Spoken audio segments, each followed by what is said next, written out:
What is up, guys, and welcome to another ProGuides video. Today, we're going to be changing up the pace a little bit. We're going to be bringing you guys the ultimate guide to Riot's tactical first-person shooter, Valorant. From the new characters to all the abilities, we're going to be covering everything in Valorant we know so far.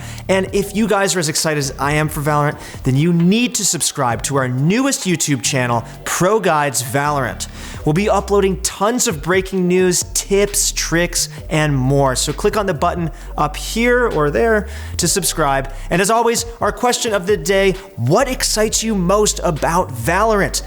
For me, as a Csgo player and enthusiast, and someone who actually didn't really get into Overwatch at all, I'm super excited for it to be a little bit of a blend of both, but more on the Csgo side. I'm really excited for the abilities. I think there's going to be a ton of skill expression in the game. It looks absolutely beautiful, and everyone who's played it thus far says it's one of the best games they've ever played. So I'm super stoked. I hope you guys are super stoked too, and I hope you guys enjoy the video. All right, guys, let's get right into it. Okay, so for starters, this game has been in the production line at Riot for 6 long years so far. With that much time comes some really excellent ideas, and this absolutely shines in the game design we've seen so far. The smooth, simplistic, non-clutter graphics complement the clean corners and the fast-paced gunplay. Bomb sites have been renamed reactors, and the bomb itself is called a spike. Valorant knows no smokes, grenades, or molotovs, but a set of abilities unique to each of the current 8 characters. Riot has confirmed that there will be 12 total characters upon release, leaving the fans hungry to see what might be released before then. We'll talk about each character and their abilities more in depth later on in the video though, so stick around. The gameplay trailer Riot released on March 2nd gives us some insight as to how the abilities will work in Valorant. Each character will have 4 abilities which will take the place of utility, just like your utility in Csgo or Apex Legends. These abilities will all have huge combo potential, not only within each character's kit, but across an entire team. Characters will have a signature ability, 2 secondary abilities, and an ultimate. First off, signature abilities are abilities that your character will start off with in each round. For example, Jett's Tailwind ability is a dash that has 1 charge per round. Signature abilities can be charged with kills during each round and are replenished if a certain amount of kills required are reached. Next up, each character's secondary abilities are purchasable in the buy menu before the round. They require the same cash to purchase them as weapons and armor. These will typically be weaker or less cost-efficient abilities like Jett's Cloudburst, which is just the equivalent of a short smoke grenade. These abilities will give your team small advantages and maybe some openings in a round, but come with an economic investment. Each character's ultimate is by far their most powerful tool. An ultimate ability in Valorant takes 6 to 8 kills to charge, which might clue you into how powerful they are. Notably, most of these ultimates still require some level of skill to get value out of them, in contrast to Overwatch, where most ultimates will give you an overwhelming advantage when you stack them.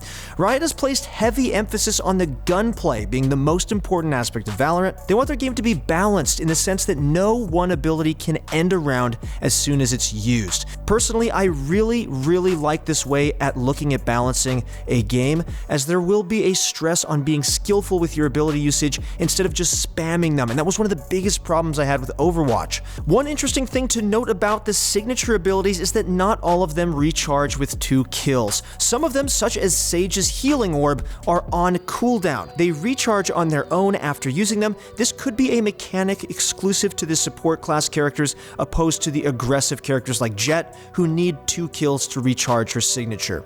Our in-house analysts believe the denial abilities will be incredibly strong. A well-placed AoE ability could help control the map in your team's favor, creating openings in the enemy's lineup and giving you opportunities to score free frags. Phoenix's secondary ability, Hot Hands, is going to be great at forcing your enemies out of powerful positions. With the abundance of AoE abilities, campers will never feel safe in Valorant. Don't click away just yet, because we'll be covering the characters, their abilities, and how they're useful later on in the video. Moving on, Csgo CSGO is easily the closest game on the market to Valorant. With practically the same aim styles, pace of the game, movement, and more, CSGO players will be well conditioned for the release of Valorant. Higher level players will quickly grasp ability combos, such as pop flashing your opponents while your teammate aggressively peeks, or utilizing smoke abilities to avoid the gaze of a sniper rifle. One of the coolest concepts we've come across is playing defense on the 3 bomb site maps. CSGO players might have trouble adapting to spreading their defense paper thin to cover a map with more avenues than they're used to. Our CSGO coaches on ProGuides think that retakes will be especially prominent in Valorant because holding a bomb site 1 versus 5 isn't always possible. Defenders might instead look to stall time for their team to rotate in and retake the bomb site, closing out the round with a spike defusal. Any of you familiar with bunny hopping might also be especially good at racing to choke points after the prep phase to find the opening frag. Playtesters have confirmed that there will be movement mechanics very similar to CS, including bunny hopping, strafe jumping, and strafe hopping. Our experts recommend spending some time in Counter-Strike to get a feel for the style of the game if you're looking to get into Valorant. Overwatch players, you'll need to adapt to the slower pace and more calculated way you'll have to use your abilities. Since you're going to have to purchase secondary abilities and will likely only get a few ults a game, blowing an ability to get no value could be very, very punishing for you and your team.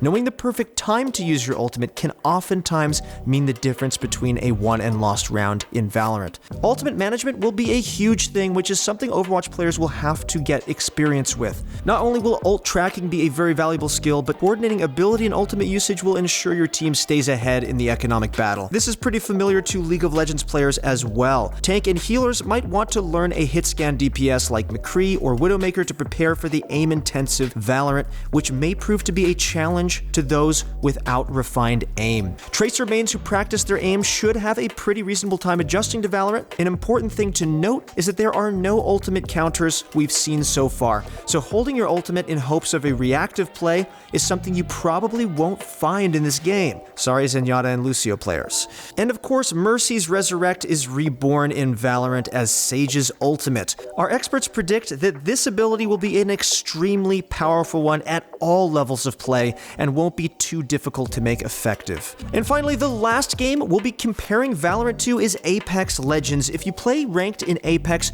you're probably familiar with the aim trainer. Whether it be Kovacs, Aim Hero, or the practice range, practicing your aim is an awesome way to prepare for the release of Valorant. As Riot is placing a big emphasis on gunplay, having strong mechanics will naturally set you ahead of the pack.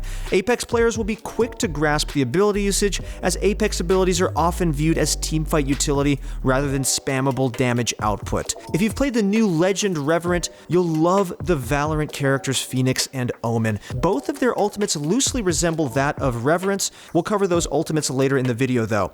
The fast pace of the game will take some adjusting to by most players, as the mid-game of Apex can be pretty slow at times. Players will be used to the movement mechanics, especially bunny hopping, and if not, will pick up those skills pretty fast. Other than that, the closed maps might feel a little bit claustrophobic for Apex players, but at the same time, makes it a lot easier to focus on one angle at a time. Okay, let's go over each hero and each ability. Let's start off with Phoenix. Phoenix is a support fragger, not to be confused with the support class. He often wants to be the second player in, trading kills alongside your entry fragger.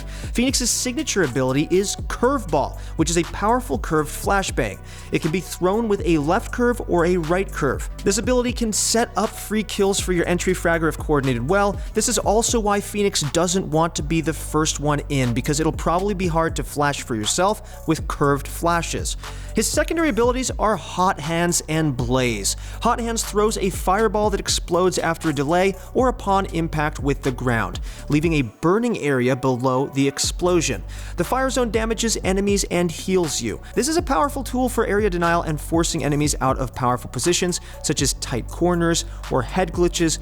It's very reminiscent of the Molotov in CSGO. I think that most CSGO players will know how to use this character pretty well if they understand how to use utility in CSGO. Let's get on to his other ability, Blaze. Blaze casts a wall of fire that blocks out vision and damages those who pass through it. This wall can also be bent while casting, which is super cool and an interesting aspect of the ability. Phoenix's ultimate Phoenix's ultimate Run It Back marks your current location. While the ability is active or until you die, you'll respawn at the marked location with full HP. That is an awesome ability. I can't wait to try that one out. Okay, let's now go on to Jet. Jet will be an aggressive, kill-hungry slayer in Valorant. Her movement abilities are unmatched in their speed and utility in winning firefights. You'll certainly be seeing her on the front line entry fragging and leading the charge. Her secondary abilities are Cloudburst and Updraft. Cloudburst is a standard smoke grenade that Csgo players will find lasts for a much shorter duration, a few seconds at most. This ability can be purchased in multiple charges though, so that makes it a lot more effective. Her next ability is Updraft. After a brief channel, an updraft of wind will lift Jet into the air. Think of this ability like a super jump. I bet players will be incredibly creative with this ability for taking off angles, repositioning, or even going for trick shots. Jet's signature ability, Tailwind, will immediately dash a short distance in the direction you're moving. This is going to be used to speed up rotations, reposition during the round, and maybe during a firefight to land the killing blow. Her ultimate is going to be called Bladestorm. Bladestorm will arm Jet with several deadly throwing knives that deal moderate damage and kill on headshots. Scoring a kill will restore all the daggers, so you'll want to secure kills with this ability to get the most value possible. Left click will throw a single dagger, while right click throws all remaining daggers in a short-ranged burst. Zenyatta mains might want to give her a try. I think that they will be quite good with her. Okay, now on to Viper. Viper will be a powerful character in area control. The toxic screen being available each round as a signature ability will allow for more advanced setups, blocking off strong lines of sight. She will be a super versatile pick and can be played close up or long range. Viper's signature ability, Toxic Screen, can be used offensively and defensively, as you can use it to close distance and get the jump on your opponent, or just use it to block damage. It should also be noted that you can pull the wall up or down at the cost of fuel. Viper's secondary abilities, Snakebite and Poison Cloud, will be where a lot of her area control comes into play, as you can block off pathways with a damaging pool of acid with Snakebite and create a poisonous smoke cloud at the cost of some more fuel with her ability Poison Cloud, which can be picked up and thrown again after a cooldown. Viper's Pit is her ultimate ability, and she sends out a large toxic cloud that will stay as long as Viper stays inside it. Here's the interesting part of this ability. All of the enemies inside of Viper's Pit will actually be highlighted to her. That sounds pretty OP to me if she is being hidden, but we'll see how that's balanced. Okay, now on to Sova. Sova is a hunter and should be played as such. His abilities will give him plenty of opportunities to scout for enemies. For his signature ability, Recon Bolt, he will shoot a sonar arrow that will ping nearby enemies exactly like Hanzo's sonic arrow, or maybe even like Ash's arrow. That's kind of fun. For Sova's second ability, he has a shock bolt which will explode on impact, and an owl drone, which is a recon drone that highlights enemies who are hit. And last, we have Sova's ultimate, Hunter's Fury, which he shoots 3 high damage blasts that will go across for quite a while and mark enemies it hits on its way. Wow, this guy is very reminiscent of Ash. Maybe it's Ash's boyfriend, or I don't even know. He looks pretty cool though. Okay, now on to Cipher. Cipher is a defensive type of character who reminds me of a mix of Rainbow Six Siege operators and some other strange characters. His signature ability, Spy Cam, is where he places a remote camera, and while viewing the camera, he has the ability to fire a tracking dart, which will be replaced when picked up or killed. Cipher's secondary abilities are Trapwire and Cyber Cage. Trapwire is a tripwire you can set up between walls, and when activated, stuns the trapped enemy. Cyber Cage is a remotely activated trap that slows down enemies who pass through it. Cipher's ultimate, Neural Theft, is very similar to Caveira from Rainbow Six Siege, I hope I said that name right, who can interrogate a downed enemy to reveal the living enemies. Next up, we have Brimstone, who is an absolute machine of brains and brawn. Our experts predict that Brimstone is going to be one of the strongest, if not the strongest character in Valorant. For his secondary abilities, he's got an incendiary grenade, similar to CSGO's Molotov. He's got a stim beacon, increasing his teammates' rate of fire, but his signature ability is a set of global range smoke grenades, which will be incredibly powerful to create fakes and set up executes. And to top it all off, his ultimate is an airstrike that can be called anywhere on the map. This character is going going to be an absolute blast to play and will require very, very strong understanding of utility and map awareness. So honestly, us League players, we could probably play this guy pretty well. Okay, now on to Sage. Sage is a support character with the power to pardon your teammates' mistakes by either healing, blocking, or even bringing them back to life. She will definitely not be in the front line, but instead waiting to trade kills and support her team from behind. Sage's signature ability, Healing Orb, will allow her to heal herself or her teammates up to 100 HP. Her secondary abilities are Slow Orb and Barrier Orb. Both of these abilities are very supportive with how they will be used in the game. Slow Orb will create a field on the ground that causes players to be slowed and grounded, and will cause them to make an audio cue. The Barrier Orb will create a large wall very similar to Mei's Ice Wall in Overwatch. And finally, Sage's ultimate, Resurrection. This one will be identical to Mercy's Resurrection. Okay, now let's talk about Omen for a little bit. One of Omen's secondary abilities will be Paranoia, and with the ability, he will nearsight anyone he hits with it. We haven't seen any gameplay of this character yet, but we are making our best guesses as to how his abilities work. Nearsighting someone will most likely consist of giving them an almost completely black screen with minimal vision. His secondary ability is Shadow Walk, which we are almost certain will be exactly like Reaper's Shadow Step from Overwatch. Omen's signature ability, though, is Dark Cover, which might act like a smoke grenade that you can charge up for greater distance throws. Lastly, Omen's ultimate, From the Shadows, will allow him to teleport to anywhere on the map, and when you're killed, you will respawn from where you teleported from. We can't be sure whether or not you can kill people while in his ultimate, or if it'll just be used for scouting, as we haven't seen any Omen gameplay as of yet. Okay, so those are all the characters, and once again, can we just look at this real quick? Doesn't this look like grown-up Echo and Akali? Yeah, it really does seem that way. Okay, now let's talk about the round format, because this is quite interesting. Once again, Counter-Strike players are going to find themselves having an easy transition into Valorant with its round-based gameplay. Each game will be a best of 24, requiring one team to win 13 rounds for a game win, and in the event of a tie, we can assume that there will be an overtime in ranked play and tournament play. Each round will consist of a 30-second buy and prep phase, and when that time is up, the play phase starts with a 1 minute and 40-second timer. There are a total of 4 separate ways to win a round as of right now. The first way to win a round is by simply eliminating all enemies on the map. The second way is by planting a spike and letting the time run out. But be careful, because if you don't set up well enough to defend the spike, the defenders can win themselves a round by deactivating the spike. And finally, the last way to win a round is by letting the timer run out. We can assume that the defenders will automatically win the round if this happens, just like in CSGO.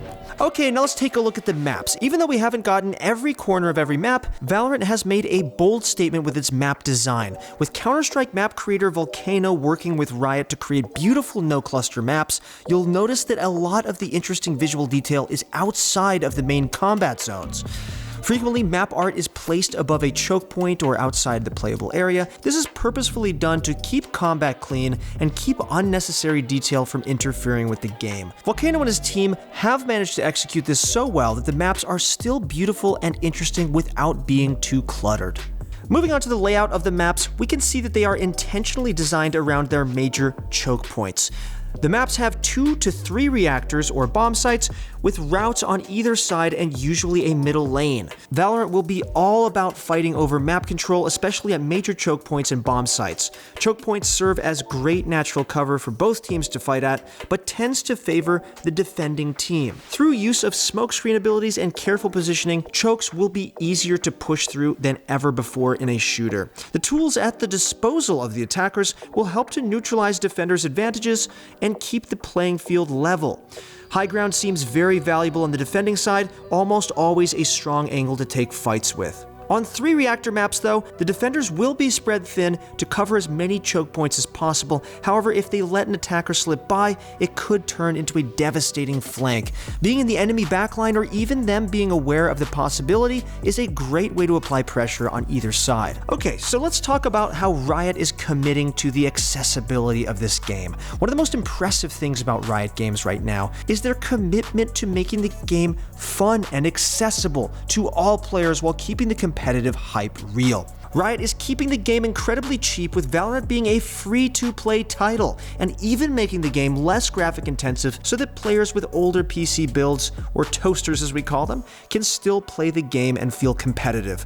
Riot's next big fix is changing the FPS game. On launch, the game will have 128 tick servers and vastly improved netcode to finally stop that pesky peakers advantage that FPS games have been struggling with for years. Not only are these servers going to be 128 ticks, but 70% of the player base will be under 35 ms, as servers will be located in many major cities. They are preparing for this, as Riot's last but definitely not least commitment to the game is their proprietary anti-cheat on launch day. My god, we needed this in Csgo. Thank the Lord Riot has decided to do this. To prevent wall hacks, a new fog of war system is being put to the test by hiding players' locations until just before you make contact with the enemy. Valorant is putting a hard stop to speed hacks and teleportation hacks with their server authoritative game base. Valorant will be putting in a new anti-cheat platform called Vanguard, which will have constantly adapting detection methods with the ability to instantly ban cheaters, as well as Riot's previous anti-tamper system used in League of Legends. These cheaters won't stand a chance against the two systems combined. Thank you, Riot. You have finally given us an incredible FPS competitive game. Okay, now let's talk about the economy in Valorant. The Valorant economy system is going to feel very similar to Counter-Strike players that will consist of a buy menu of weapons and equipment, but with the addition of abilities. First off, let's talk about how you earn money by round. We don't know the official currency for Valorant, so we're just going to use dollars in place. What we do know so far is that you will collect $3,000 for each round win, but only $1,900 for a loss. As a balance to this, they took the Counter-Strike's approach to loss bonuses. For every round lost in a row, you will scale upwards from that $1,900 up to a $2,900 loss bonus. Every kill you get in the round will grant you a $200 bonus, as well as working towards your ultimate ability. The last way to earn money, as we know of right now, is planting, and for doing so you get awarded a $300 bonus and a small bonus for defusal.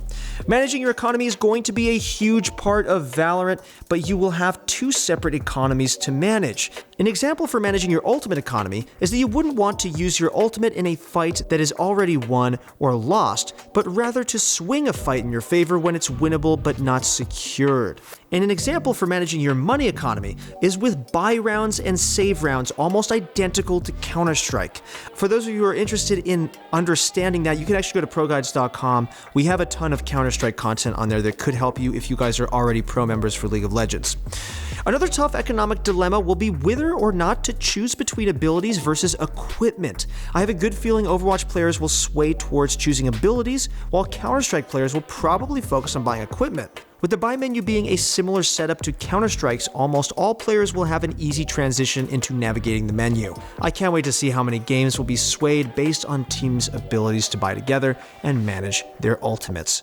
Teamwork and comms are going to be so important. Hopefully there's built-in comms and we don't have to type like in League of Legends. My god, that would be a disaster. That's it for our Valorant video. I hope you guys enjoyed it. This is what we have so far, but we're going to keep you guys updated on all the news, all the tips and tricks that we learn if you guys subscribe to our new Valorant YouTube channel. Once again, guys, it's been Christoph. Thank you so much for watching, and good luck in your next few games.